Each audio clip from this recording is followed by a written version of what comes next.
আমরা যে জায়গাটায় প্রশ্ন তুলেছি যে উনি জাতির উদ্দেশ্যে একটা ভাষণ দিয়েছেন, ভাষণ দিয়েই টেলিভিশনে একটা তারিখ ঘোষণা করছেন। এখানে যদি কোনো পরিবর্তন হয় আলাপ আলোচনার মাধ্যমে, এটা হতেই পারে। বিএনপি একটি বড় দল, তাদেরও দাবি ছিল, এবং আলোচনা করে উনি যদি কনভিন্সড হন যে এটা চেঞ্জ হতে পারে, এখানে আমাদের কোনো কথা নেই। কিন্তু সেটা ভালো হইতেও, যেহেতু উনি একটা টেলিভিশনে কমিটমেন্ট করেছিলেন, বাংলাদেশে এসে আবার কথাবার্তা বলে এটাকে উনি রিভাইজ করতে পারতেন, কিন্তু সেটা উনি করেন না। দুই, আমরা বিশ্বের সাথে দেখলাম যে উনি একটি দলের প্রতিনিধির সাথে জয়েন্ট স্টেটমেন্ট করেছেন, যৌথ বিবৃতি।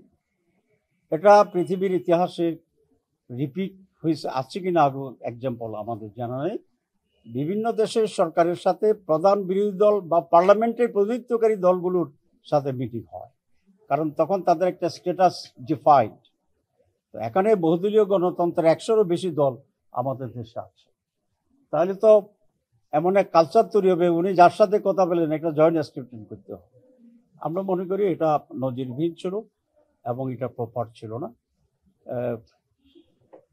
এতে অন্যান্য বাকি সকল দলেই কিছুটা বিব্রত হয়েছে, আমরাও সেরকম এটা ফিল করি। ব্যক্তিগতভাবে জামাতে ইসলামী নয়, অ্যাজ এ হোল সকল দলগুলো এখানে কিছুটা বিব্রত হওয়ার মতো পরিস্থিতি তৈরি হয়েছে। জয়েন্ট স্টেটমেন্ট এবং জয়েন্ট প্রেস ব্রিফিং, এখানে আমাদের আপত্তি। বিএনপির ব্যাপারে আমাদের কোনো বক্তব্য নেই। আমরা সেই কারণে আমাদের এই ধারণা হয়েছে যে মাননীয় প্রধান উপদেষ্টা তার নিরপেক্ষতা হারিয়েছে, এবং এইভাবে যদি চলতে থাকে তাহলে যে সংস্কার কমিশন আছে এখনো তারা খুব বেশি অগ্রসর হতে পারবে না, এবং এটা অনেকটা পর্বতের মুশিক এটা প্রসব করার মতো একটা পরিস্থিতি দাঁড়াবে, কার্যকরিতা হারাবে। সে কারণে প্রতীকী প্রতিবাদ হিসাবে আমরা গতকাল আসিনি। এর মধ্যে আমাদের সাথে ইন্টারিম গভর্নমেন্টের অনেক ঊর্ধ্বতন ব্যক্তিরা যোগাযোগ করেছেন, এবং কাল দুপুরে মাননীয় প্রধান উপদেষ্টা আমাদের মাননীয় আমিরের সাথে ফোনে কথা বলেছেন, এবং কথা বলে আমরা আমাদের কথা বলেছি, উনি কিছুটা রিয়েলাইজ করেছেন, এবং উনি এটা আশ্বস্ত করেছেন যে ওনার সরকার নিরপেক্ষ সরকার, ওনারা কোনো বিশেষ দল বা গোষ্ঠীর প্রতি ইনক্লাইন না। আগামীতে এসব ব্যাপারে তারা নিরপেক্ষ এবং স্বচ্ছ ভূমিকা পালন করবেন, এবং সে ব্যাপারে আরো অনেক যত্নবান হবেন। এই পরিপ্রেক্ষিতেই ওনার সাথে কথা বলা এবং অন্যান্য কর্মকর্তাদের সাথে কথা বলার পরিপ্রেক্ষিতে আমরা আজকে আবার আসার জন্য সিদ্ধান্ত নিয়েছি। আমরা কোনো কিছুই অচল অবস্থার সৃষ্টি হোক সেটা আমরা চাই না, আমরা সবসময় ইন্টারিম গভর্নমেন্টকে সহযোগিতা করে আসছি। তো কিন্তু যেখানে ব্যর্থ হয় সেখানে অবশ্যই আমাদেরকে কথা বলতে হবে। আমরা শুনেছি, আমরা আশা করি আমরা এখন থেকে রিফর্মস কমিটিতে আমরা রেগুলার থাকতে পারবো ইনশাআল্লাহ। আমরা এনসিসির পক্ষে এরকম একটি সাংবিধানিক ব্যালেন্স কমিটি থাকা উচিত, প্রতিষ্ঠান থাকা উচিত, যারা সাংবিধানিক এবং বিধিবদ্ধ যে সমস্ত সংস্থা আছে সেগুলার নিয়োগ এবং নিয়ন্ত্রণের ব্যাপারে ভূমিকা পালন করতে হবে। সেখানে প্রধানমন্ত্রী থাকবেন, প্রধান বিরোধী দলীয় নেতা বা নেত্রী যিনি তিনি থাকবেন, আমাদের যে স্পিকার থাকবে, আপার অ্যান্ড লোয়ার হাউস যদি হয় ডেপুটি স্পিকার থাকবেন। এভাবে একটা স্ট্রাকচারের ব্যাপারে আমরা একমত হয়েছি। অরিজিনালি প্রস্তাব ছিল ওনাদের সেখানে প্রেসিডেন্ট এবং প্রধানমন্ত্রী থাকবে, চিফ জাস্টিস থাকবে, প্রেসিডেন্ট অ্যান্ড চিফ জাস্টিস থাকবে। এই দুইজনের ব্যাপারে আমরা আপত্তি করেছি এই জন্যে যে একজন হচ্ছে দেশের অভিভাবক হিসেবে প্রেসিডেন্ট ভূমিকা পালন করবে, আরেকজন জুডিশিয়াল চিফ যিনি দেশের আইন এবং বিচার বিভাগের জন্য, জাস্টিসের জন্য প্রধান। সো ওনাদের এই কমিটিতে আনলে এখানে যদি কোনো রকম বিরোধ তৈরি হয় তাহলে এটা মীমাংসা করার আর কোনো বডি থাকে না। তো সে কারণে আমরা বলেছি প্রেসিডেন্ট এবং প্রধান বিচারপতি বাদ রেখে এটাকে কনস্টিটিউট করা। অনেকেই কিছু এদিক ওদিক বলেছেন, কিন্তু অলমোস্ট দু একটি দল ছাড়া বাকি সকলেই এনসিসি গঠনের ব্যাপারে নীতিগতভাবে আমরা একমত হয়েছি। না, আমরা ওইগুলো আমরা মনে করি যে আবার আলোচনা হবে, কন্টেন্টস কি হবে, কারা কারা থাকবে সেক্ষেত্রে পরে বিস্তৃত আলোচনা হবে। তবে বাংলাদেশ জামায়াত মনে করে আমাদের 3 বাহিনী প্রধান এই জায়গার বাইরে থাকা ভালো নিয়োগের ক্ষেত্রে। তাদের যে ফর্মাল যে নিয়োগের প্রক্রিয়া আছে সেটাই থাকলে আগের মতোই, সেটাকে আমরা সমর্থন করি।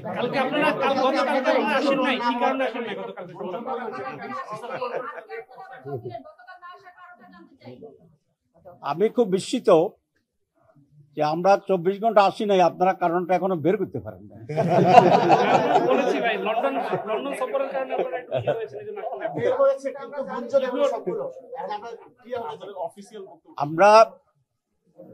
আপনারা দেখেছেন যে মাননীয় প্রধান উপদেষ্টার লন্ডন সফরের কিছু কিছু বিষয়ে আমরা আপত্তি জানিয়ে এবং প্রশ্ন করে একটা বিবৃতি আমরা দিয়েছি।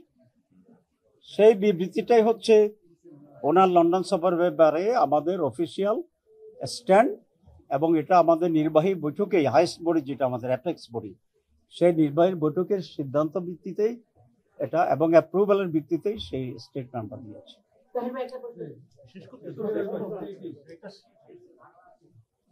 মাননীয় প্রধান উপদেষ্টা লন্ডনে গিয়েছেন অ্যাওয়ার্ড আনার জন্যে, টাকা ফেরত আনার জন্যে, এবং ওনার উপস্থিতিতে বাংলাদেশের অন্যতম বৃহৎ দল Bangladesh nationalist party BNP executive প্রধান বা ভারপ্রাপ্ত প্রধানের সাথে ওনার সেখানে একটা বৈঠক হয়েছে এবং সাক্ষাৎ হয়েছে। এটাকে আমরা ওয়েলকাম করেছি, এবং মিটিংয়ের আগের দিন অনেকগুলো পত্রিকায়, বিশেষ করে প্রথম আলোতে আমার বক্তব্য, ওয়েলকামিং বক্তব্য খুব স্পষ্ট হয়েছে। 2, নির্বাচনের তারিখের ব্যাপারে উনি যে কথা বলেছেন, ডেটের ব্যাপারেও আমাদের তেমন কোনো আপত্তি নেই, কারণ আমরা তো ডিসেম্বর টু এপ্রিল ফ্লেক্সিবিলিটি রেখে নির্বাচনের তারিখ ঘোষণার জন্য আমরা প্রস্তাব করেছিলাম। সুতরাং ডিসেম্বর হইলেও এটা আমাদের দাবির ভিতরেই হতো। এখন যে ফেব্রুয়ারির ব্যাপারে করা কিছু শর্ত সাপেক্ষে যে ফেব্রুয়ারির কথা বলা হয়েছে, সেখানেও আমাদের প্রস্তাবের ভিতরেই আছে। এপ্রিলে যদি হয়তো যেটা উনি ঘোষণা করেছিলেন সেটাও আমাদের প্রস্তাবের ভিতরেই ছিল। সুতরাং ডেটের ব্যাপারে বাংলাদেশ জামাত ইসলামী পূর্বাহ্নেই একটা টাইমলাইন দিয়েছে, আর আমরা বলেছিলাম আমরা একটা পার্টিকুলার ডেটে ওনাকে ডিক্টেট করতে চাই না, রিজিড থাকতে চাই না, আমরা ফ্লেক্সিবিলিটিকে আমরা অ্যাকসেপ্ট করি। এখানেও আমাদের কোনো তেমন আপত্তি নেই। আপনি যে ব্যাখ্যা দিচ্ছেন, এই ব্যাখ্যা এটা তো হইতে পারে যে সেটা দলীয় স্বার্থে হইতে কথা বলতেছে। সুতরাং দলের স্বার্থে কোন দল উপকৃত হবে, কোন দল ক্ষতিগ্রস্ত হবে, জাতীয় পর্যায়ের সিদ্ধান্তগুলো সে বিবেচনায় কোনোভাবে আসা উচিত নয়। আসতে হবে যেটা হওয়ার দরকার, যেটা হলে দেশের জন্য ভালো হবে, কল্যাণ হবে, স্মুথ গভর্নমেন্ট হবে।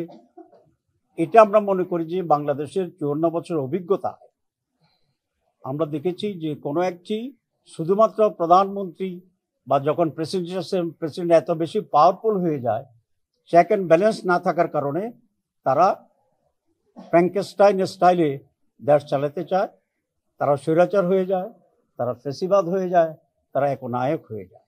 সুতরাং বাংলাদেশের জন্য কমপক্ষে, আমি বিশ্বের সারা দুনিয়ার কথা বলি না, the present situation of practice in the government আমাদেরকে যদি ব্যালেন্স করতে হয়, তাহলে অবশ্যই এরকম একটা বডি থাকা উচিত।